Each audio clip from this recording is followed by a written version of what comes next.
Pengertian demokrasi terpimpin. Demokrasi terpimpin adalah sistem pemerintahan di mana pemimpin memiliki kontrol kuat atas negara, tapi tetap mengakomodasi unsur-unsur demokratis. Partisipasi rakyat dalam pengambilan keputusan seringkali dibatasi, menciptakan keseimbangan antara otoritarisme dan demokrasi.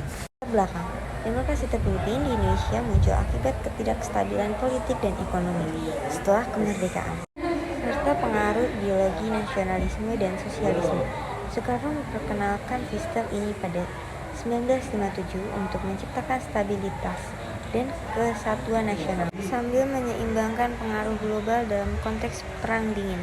Program kerja Kabinet Demokrasi Terpimpin Soekarno meliput yang pertama ada pembangunan ekonomi, proyek infrastruktur untuk mendukung pertanian dan industri. Dua, ada revolusi agraria, distribusi tanah kepada petani untuk mengurangi ketimpangan.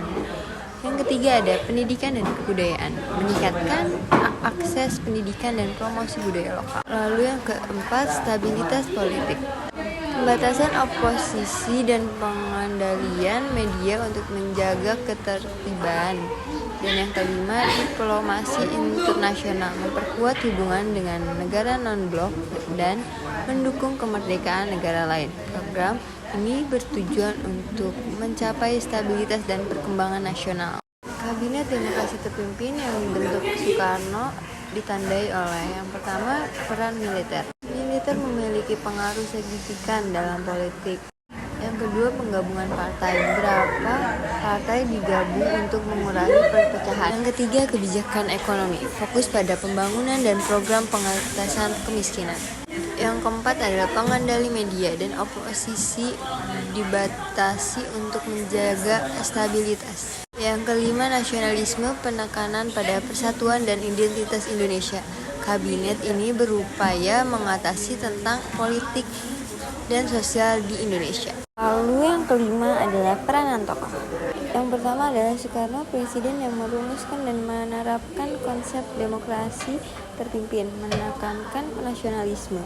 Lalu yang kedua adalah Muhammad Hatta, wakil presiden dan pemikir yang berkontribusi dalam kebijakan ekonomi. Lalu yang ketiga ada Jenderal Sudirman, berpengaruh dalam militer, mendukung stabilitas politik. Lalu yang keempat ada D.N. Aditya, pemimpin PKI yang memobilisasi massa untuk mendukung pemerintah. Lalu yang kelima, menteri-menteri berperan dalam pelaksanaan program pemerintah masing-masing dengan kepentingan politiknya. Mereka semua berkontribusi dalam membentuk kebijakan dan arah pemerintah. Sekian presentasi dari saya, kurang lebihnya mohon maaf. Assalamualaikum warahmatullahi wabarakatuh.